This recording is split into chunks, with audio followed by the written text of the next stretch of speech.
akamaro k'ubutumwa bw'ubugorozi n'ivugurura bwaje bukenewe rwose buwembura imitima yari yarabye bugakiza imibiri yamunzwe n'indwara.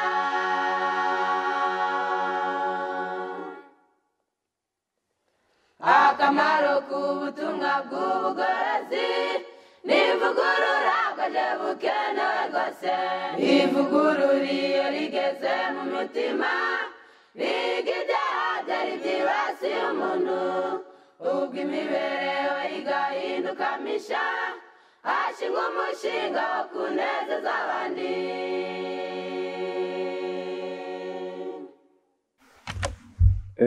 Mwese abaduteze amatwi muri uyu mwanya tubashuhuje mu izina rya Yesu tubaramutsa ngo Uwiteka abahire. Nje tugiye kuganira ijambo ry'Imana, nitwa Byiza, ndi umubwirizabutumwa ukora umurimo w'Imana, ubwiriza ubutumwa buheruka bw'ivugurura n'ubugorozi. Akaba tugiye kuganirira hamwe muri uyu mwanya insanganyamatsiko ivuga ngo urukundo rukangurwa n'urukundo. Urukundo rukangurwa n'urukundo. Mbere yuko tubisobanura mu buryo burambuye, mwicishe bugufi dusenge. Data wera ukiranuka uri mu ijuru, turagushimye cyane muri uyu mwanya, tugushimiye uburinzi bwawe n'imbabazi zawe byabanye natwe, tugushimiye ko uduhaye amahirwe yo kuba duhumeka, tugushimiye ko uduhaye n'uyu mwanya wo kongera kuvugana nawe mu byanditswe byera. Tugiye kumva ibyo wavuze tubibwirwa n'ijambo ryawe, ngaho ukingura intekerezo zacu, ukingura ubwenge, kandi ari twe abarivuga n'abaryumva dukomange ku mitima, utuyobore, tuyoboze umwuka wera, ijambo ryawe ritugirira akamaro, tubisabye mu izina rya Yesu, amen. Nk'uko twari tumaze kubabwira insanganyamatsiko, ni urukundo rukangurwa n'urukundo. Bavandimwe, urukundo ruva ku Mana, kandi Imana ni urukundo.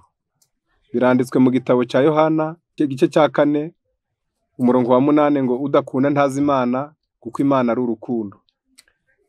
Urukundo rufite ubushobozi. Urukundo rero iyo umuntu agukunze ajya gukanguramwo kumukunda nawe. N'Imana inzira yatoranije zo kugira ngo abantu bayikunde yanyuriye mu nzira yo kubakunda, maze urukundo rugakangura urukundo rukongera rukavuka mu muntu. Iyo dusomye, Satani yacumuriye mu ijuru aho yari akunzwe n'Imana kurusha ibindi biremwa byose, aho urukundo rw'Imana rwamwigaragarizaga kuruta ibindi biremwa byose. Satani niwe wahisemo kugendera mu bushake bwe bwo kwibona no kwigenga. Amaze kwiyemeza atyo, ntacyo Imana yendaga kongera gukora ngo imukize. Ku rundi ruhande, umuntu we yarashutswe, ubwenge bwe bwijimishwa n'amayeri ya Satani. Ntabwo yari azi uburebure bw'igihagararo n'ubujakuzimu bw'urukundo rw'Imana. Hari hakiriho kumumenyesha urwo rukundo. Hari ibyiringiro ko umuntu nasobanukirwa n'imico y'Imana azayiyegurira. Aya magambo ari kutwereka gucumura kwa Satani no gucumura k'umuntu uburyo bitandukanye. Satani yagomeye Imana ari mu rukundo rw'Imana mu ijuru, aho urukundo rw'Imana rwamwiyeretse ngo kuruta ibindi biremwa byose. Satani abirengaho ubwende, agomera Imana. Ijambo ry'Imana ritubwiye ko ku muntu we atari uko byagenze, ngo umuntu yabaga atarasobanukirwa n'uburebure bw'ubujakuzimu n'ubutambike by'urukundo rw'Imana. Satani aramurimanganya, Satani aramushuka, ngo hari hakiriho ibyiringiro ko umuntu niyongera kwereka urukundo rw'Imana rukongera rukagera mu bwenge bwe, azagaruka akongera akagarukira Imana. Imana imugirira icyizere ko nimukunda ikamusesekazaho urukundo rwayo, nawe azongera akayikunda. Byanditswe n'ubundi muri iki gitabo cy'uwifuzwa ibihe byose ku rupapuro rwa 6. Satani amayeri yakoresheje kugira ngo atandukanye umuntu n'Imana ni ukumubeshya. Amubeshya ko Imana yamuhaye amategeko agoranye, amubeshya ko Imana yamuhisha ibyiza. Muribuka igiti cyabuzanijwe igihe inzoka yashakaga ngo Eva akirye, yaramurimanganije amwereka ko Imana mu kukibabuza hari ibindi byiza yabahishe batari bazi, bagombye kumenya nibaramuka bari iryo tunda. Ntibari bazi ko ntiyabereka ko kubabuza iryo tunda rwari urukundo rw'Imana ngo batazamenya ikibi, kuko kubabuza kurya itunda ngo be kumenya ikibi, yashakaga ngo bamenye icyiza gusa.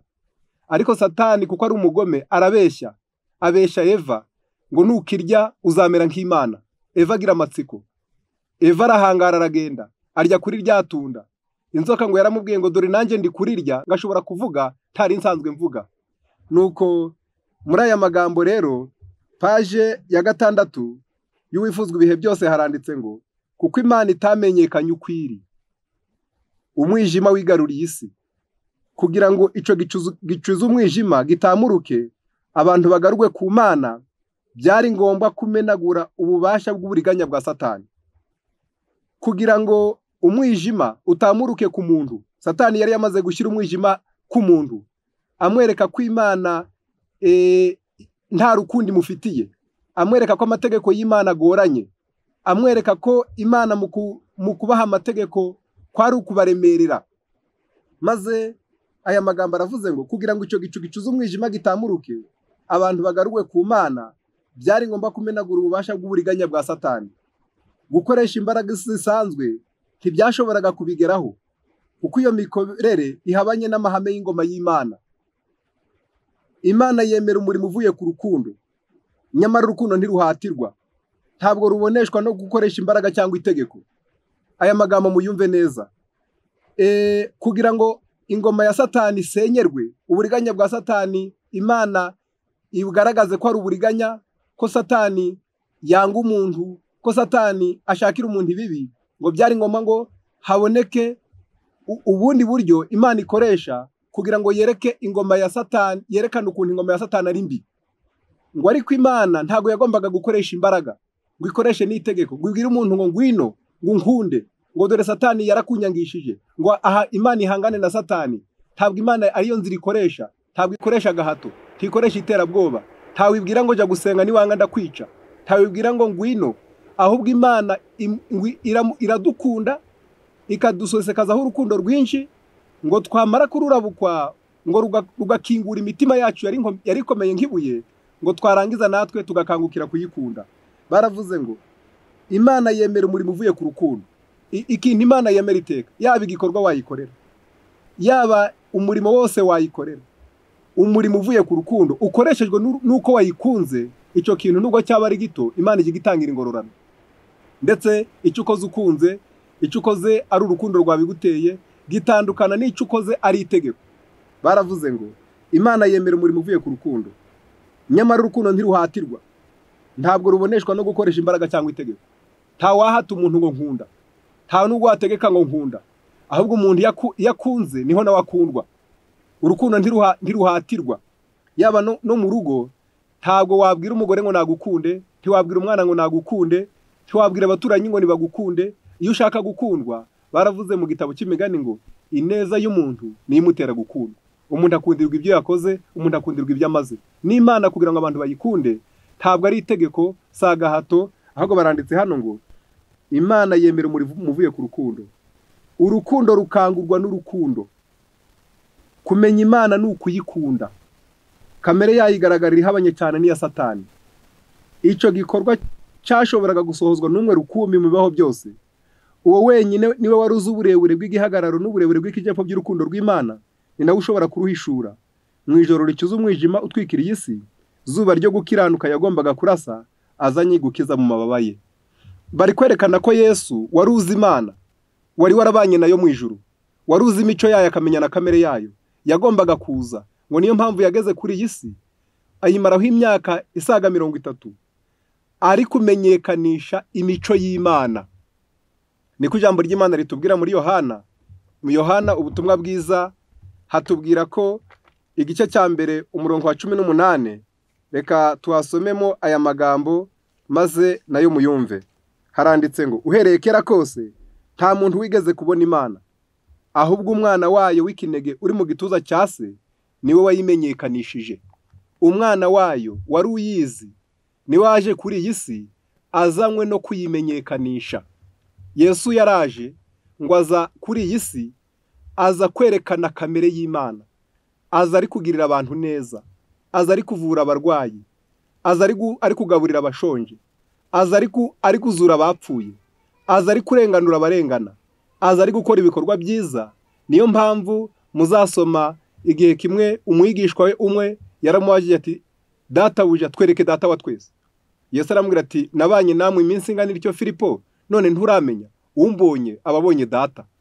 Nuvuga ngo Yesu yari Imana, yari afite kamere y'Imana, aza kuri iyi si ngo imico y'Imana arayigaragaza, maze umubonye akaba abonye se. Ndetse igihe kimwe mu gitabo cya Luka, ndongera nsomemo undi murongo, igihe Yesu yari amaze kuvuka arangije iminsi 8, bamujanye mu rusengero. Igihe bari bagiye kumwandikisha nk'uko umugenzo w'Abayuda wari uri, ndetse bagiye kumwandikisha mu gitabo cyandikwamo abana b'imfura, umutambyi mukuru wakiriye uwo mwana ngo amusengere amwandike yaramuyobewe, agira ngo ni umwana nk'abandi. Ariko muri iryo teraniro hari harimo umuntu waje kumumenya, aramusobanukirwa, amuvugaho aya magambo. Muri Luka igice cya 2 umurongo wa 33, se na nyina batangazwa n'ayo magambo avuzwe kuri we.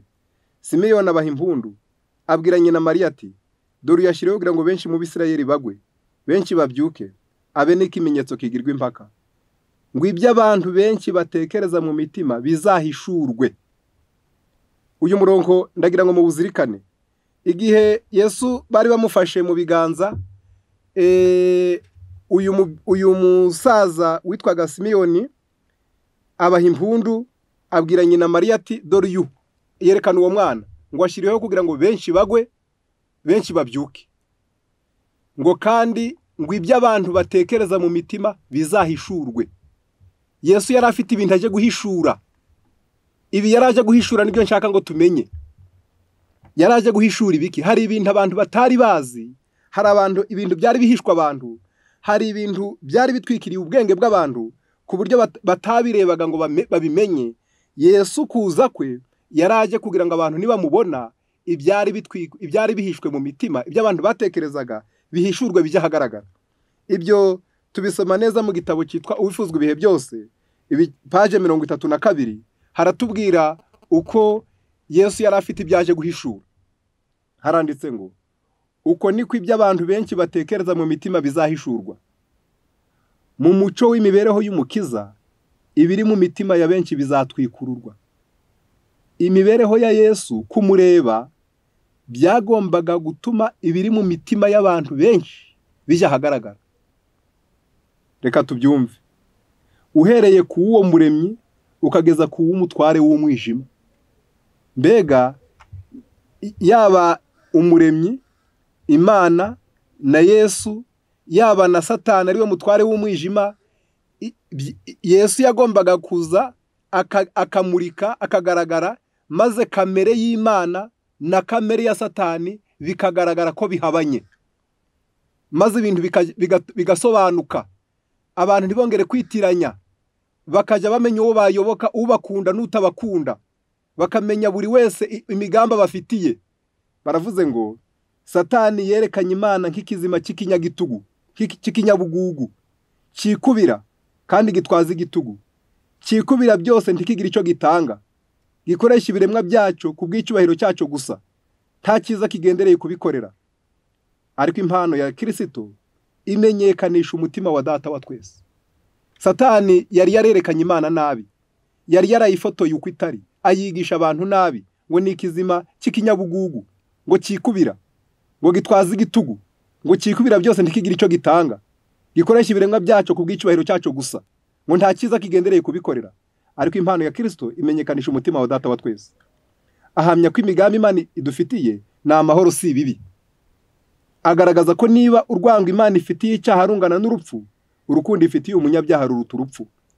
Amaze gutangira umurimo wo kuducungura, nta cyiza na kimwe azasiga adakoze kugira ngo asohoze uwo murimo. Nta kuri na guke gukenewe ku bw'agakiza kacu kwirengagijwe, nta gitangaza na kimwe cy'ubuntu kititaweho, nta buryo na bumwe Imana idakoresha. Ubuntu bwongerwa ku bundi, impano zikongerwa ku zindi. Ubutunzi bwo mu ijuru bwakinguriwe abishaka gukiza. Imaze kurundanya ubutunzi bwose bwo mu ijuru no mu isi no kwegeranya imbaraga zayo zose zitagira akagero, ibyo byose ibyegurira Yesu maze iramubwira iti, ibi byose bigenewe umuntu. Ukoresha izo mpano kugira ngo ubigishe ko mu ijuru no mu isi nta rukundo rukomeye ruhari ruta urwanje. Umunezero wabo nyakuri bazawubonera mu kunkunda. Aya magambo ngo Yesu igihe yaraje kuri iyi si, Imana yari mutekereye, yari muhaye ubutumwa ngo impano zose zagirira umuntu akamaro. Imana yarazimuhaye ngo azizanire umuntu, ngo imubwire yuko imigambi Imana ifitiye umuntu ngo ni amahoro si ibibi, ngo nta cyiza na kimwe Imana izasigara idakoreye umuntu. Byose Yesu yabizaniye umuntu. Maze ngo Yesu aza kubwira umuntu ngo umunezero w'abantu, ngo Imana iramubwira ngo genda ubwire abantu ngo umunezero wabo bazawubonera mu kunkorera no mu kunkunda. Buriya reka mbabwire bavandimwe muduteze amatwi, nta handi umunezero w'umuntu uri mu gukunda Imana, uri mu kuyikorera, uri mu kuyumvira. Satani ingoma ye mu nzira ye iyo ari kudukurura, ajya kuruza ibintu bisa n'uburabyo, agakuruza ibintu bisa n'ibyiza, akatwereka ko nidukurikira Imana hari ibyo turi buhombe. Reka bavandimwe mudukurikiranye, Satani ngo aja yerekana yuko nidukurikira Imana hari ibyo turi buhombe. Ariko reka mbabwire, ibintu Imana itubuza byose ni ibyatugwa nabi. Ikintu cyose Imana yavuze ngo bino byihorere, kurikira, kora ibi, itegeko ry'Imana ryose ngo aba ari itegeko ry'urukundo. Niyo mpamvu iyo umuntu amaze kubirabuka, uje ureba ko ikintu cyose Imana igukorera, ikintu cyose Imana igusaba, uje ubona itari kugusaba ikintu cy'umutwaro. Niyo mpamvu yavuze ngo kunkorera ntibiruhije n'umutwaro wanjye nturemereye. Iyo wamaze gukunda Imana, iyo wamaze kumenya kwigukunda, kwigushakira ibyiza, n'inshingano zo kuyikorera zirakorohera. N'icyo ugiye gukora cyose ukagikoreshwa n'urukundo, ukagikora kitakuvunye bitewe n'uko urukundo rwavutse mu mutima wawe. Niyo mpamvu rero Imana kugira ngo tuyikunde nta kindi ikoresha. Wenda reka dusome amagambo twihutira kugera ku musozo, kuko turi kwigana ijambo ritubwira ngo urukundo rukangurwa n'urukundo. Urukundo rw'umuntu rukangurwa n'urukundo rw'Imana. Imana nta kindi yagaragaje kigaragaza ko idukunda uretse kuduha umwana wayo ngo adupfire. Mu gitabo cy'Uwifuzwa ibihe byose 409 haranditse ngo ntabwo ari ubwoba bw'igihano cyangwa se ingororano z'iteka bitera abigishwa ba Yesu kumukurikira. Ntabwo Imana ikeneye ko abantu bayikurikira ari ubwoba bwo gutinya ibyago, bwo gutinya ibihano. Nta nubwo ari ingororano ngo umuntu ase n'uru gukorera ibihembo, ahubwo bitegereza urukundo rutagira inenge rw'umukiza wabo, kuko rwagaragariye mu rugendo rwe rwa hano ku isi, uhereye mu muvure w'i Betelehemu ukageza ku musaraba w'i Karuvari. Maze ibyo babona bikabareshya, bishengura imitima yabo, bikanayemeza. Urukundo rukavuka mu mitima yabo, bumva ijwi rye maze bakamukurikira. Ngo abantu iyo bitegereje urukundo rwagaragariye ku musaraba, rugahera mu muvure i Betelehemu rukagera ku musaraba i Karuvari, ibyo babona bireshya imitima yabo, bikayishengura, bikayemeza. Maze urukundo rukavuka mu mitima yabo, bumva ijwi rye maze bakamukurikira. Bumva ijwi rya Yesu maze bakamukurikira. Urukundo rukangurwa n'urukundo. Ndongera mvuge undi muntu umwe wakunze Imana, ni Yakobo. Yakobo yigeze ahunga, ari guhunga uburakari bwa mwene nyina bitewe n'icyaha cy'uburiganya yari yakoze cyo kumwiba umugisha. Igihe yahungaga ngo yagiye aremerewe mu mutima, yagiye yumva ari igicibwa, yumvaga Imana yo mu ijuru yatandukanye nayo, yumvaga n'umuryango we yatandukanye nawo. Satani ngo yaramwongoreraga, ngo akamwereka ko no gusenga nanasenga Imana itari bumwakire, akamwereka ko ibyo yakoze byose ari ingaruka z'ibyaha bye. Nuko aragenda. Igihe yarageze ahantu ngo ku mugoroba w'umunsi wa kabiri w'urugendo rwe, ari kure y'iwabo, agera ahantu arushye, ashengutse mu mutima, ashengutse mu mubiri, ngo agera ahantu hari ibuye, araharyama arasinzira. Arangije ararota, ngo agiye kubona abona urwego, ngo ruzamuka ruriho imitambiko ivuye hasi ikagera mu ijuru, ngo abona abamarayika barumanukaho abandi baruzamukaho, ngo yumva ijwi ry'Imana rivugira hejuru yarwo rivuga ngo ndi Imana ya so, ndi Imana ya Aburahamu, ndi Imana ya Isaka, nzakugarura, nzakurinda. Maze arangije nawe igihe yumvaga amasezerano y'Imana yuko Imana itamuretse, yuko Imana ikiri kumwe nawe, ngo arangije aranezerwa, ahigira Imana umuhigo mu mutima, ngo arayibwira ngo data, ubwo unyemereye ukambwira ko uzabana nanje ukazandinda, nimbona ngarutse kwa data kazagaruka amahoro, nanjye kubyo uzaje umpa sinzabura kuguhamo kimwe mu 10, kandi niribuye nshinzaha nzahubaka inzu y'Imana. Igihe cyarageze mu gitabo cy'abakurambere n'abahanuzi, ndasomamwo ijambo rigufiya kugira ngo duhine iki cigisho cyacu. Bavuzemwo aya magambo ngo Yakobo azinduka kare, afata ryabuye yari yiseguye, ararishinga, arisuka amavuta yerayo ngo ribe urwibutso. Kuko byari bisanzwe mu muhango wo kwibuka ibikorwa nk'ibyo by'ingenzi, Yakobo yashyizeho urwibutso rw'imbabazi z'Imana, kugira ngo naramuka anyuze muri iyo nzira ajya atinda aho hantu aramye Uhoraho. Nuko aho hantu ahita Beteli, cyangwa inzu y'Imana. Mu ishimwe rikomeye asubiramo isezerano ry'uko Imana iri kumwe nawe, kandi noneho ahiga umuhigo ati Imana nibana nanjye, ikandindira muri urugendo ngenda, ikazajya impa ibyo kurya n'ibyo kwambara, kazagaruka kwa data amahoro, Uwiteka azaba Imana yanjye, niribuye nshinze nk'inkingi izaba inzu y'Imana, kandi kubyo uzaje umpa byose sinzabura kuguhamo kimwe mu 10. Yakobo ntiyari aho ashaka kugirana ubwumvikane n'Imana. Ntabwo aya magambo yavuze ari nko kugira ngo aguzanye n'Imana, ngo ayibwire ngo Mana nukora ibi nanjye nzakora ibi. Ahubwo yari yamaze kwizera ko iby'Imana yavuze yabimukoreye. We yabivuze ari nk'ishimwe, yabivuze ari nk'inyiturano, ari nk'ishimwe, ari gushimira Imana kubera ko urukundo rw'Imana rwari rwamaze kumuyigaragariza. Nuko yaravuze ngo Uwiteka yari yaramusezeranije ihirwe kera kose, kandi uwo muhigo waturukaga ku mutima wuzuye ishimwe, ko yari yizeye adashidikanya urukundo n'imbabazi by'Imana. Yakobo yumvaga ko hari iby'Imana imusaba agomba kuyitura, kandi ko impano idasanzwe y'imbabazi z'ijuru ryamugiriye isaba inyiturano. Niko biri kandi ko imigisha yari yo yose duhabwa dukwiye kuyishimira byimazeyo nyiri kuyitanga. Umukristo akwiriye guhora yibuka kandi agashimira ibintu byinshi bikomeye Imana yagiye imugirira, ikamurinda ibimugerageza, ikamugururira amarembo igihe we yabonaga ari mu icuraburindi kandi atabona aho amenera, ikamuhumuriza acogoye. Agomba kwibuka ko ibyo byose ari ibihamya by'uburinzi bw'abamarayika baturutse mu ijuru. Igihe abonye imigisha itagira uko ingana, akwiye kwibaza ati ibyiza Uwiteka yangiriye byose ndabimwitura iki? Kuko Yakobo Imana yamuyeretse, yarangiza nawe akumva urwo rukundo Imana imugaragarije asaba kugira icyo yitura, ngo niko buri muntu wese yagombye kujya atekereza imigisha, uburinzi, imbabazi Imana igenda imugirira buri munsi na buri mwanya, maze iyo migisha igakomanga umutima we, nawe akabaza ngo mbese ibyiza Uwiteka yangiriye ndabimwitura iki? Hepfo arakomeza ati igihe cyacu, impano zacu, ubutunzi bwacu bigomba kwegurirwa uwabiduhaye, uwaduhaye iyo migisha atwiringiye. Igihe cyose tugiriwe neza by'umwihariko, cyangwa tukabona ibyiza tutari twiteze, tuba dukwiye gushimira Imana ubuntu bwayitugirira, atari kubivuga mu magambo gusa, ahubwo nk'uko Yakobo yabigenje, dutanga impano cyangwa amaturo kubw'umurimo wayo. Kuko duhora twakira imigisha y'Imana, niko tukwiriye guhora dutanga. Iyo umuntu abonye ibyiza Imana imukoreye, baravuze ngo ntabwo bigarukira aho gusa, ahubwo agomba gushima, agomba kunyurwa, ngo yarangiza kuri ya migisha Imana yamuhaye, nawe ngo agatanga ituro ryo gushima, agatanga ituro ryo kuneze, ryo kunyurwa, maze agashimira Imana atari amagambo gusa, ahubwo akagira nawe ikimuvaho kigaragaza koko k'umutima we wanyuzwe. Koko iyo umuntu yakunzwe, nawe agomba kugaragaza ko nawe yakunze, akagira ibyo akora. Iyo ukunze Imana, ikibigaragaza ko urukundo rw'Imana rwareheje umutima wawe, nuko nawe ugira ibyo ukora byo gukunda abandi no kubagirira neza, cyane cyane babandi bamerewe nabi. Reka muri uyu mwanya dusabe Imana yo mu ijuru ngo ibane natwe.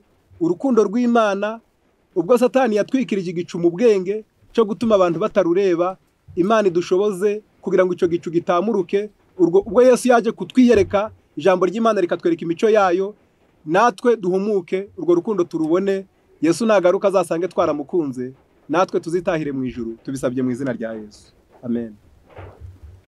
akamaro k'ubutumwa bw'ubugorozi n'ivugurura bwaje bukenewe rwose buwembura imitima yari yarabye bugakiza imibiri yamunzwe n'indwara.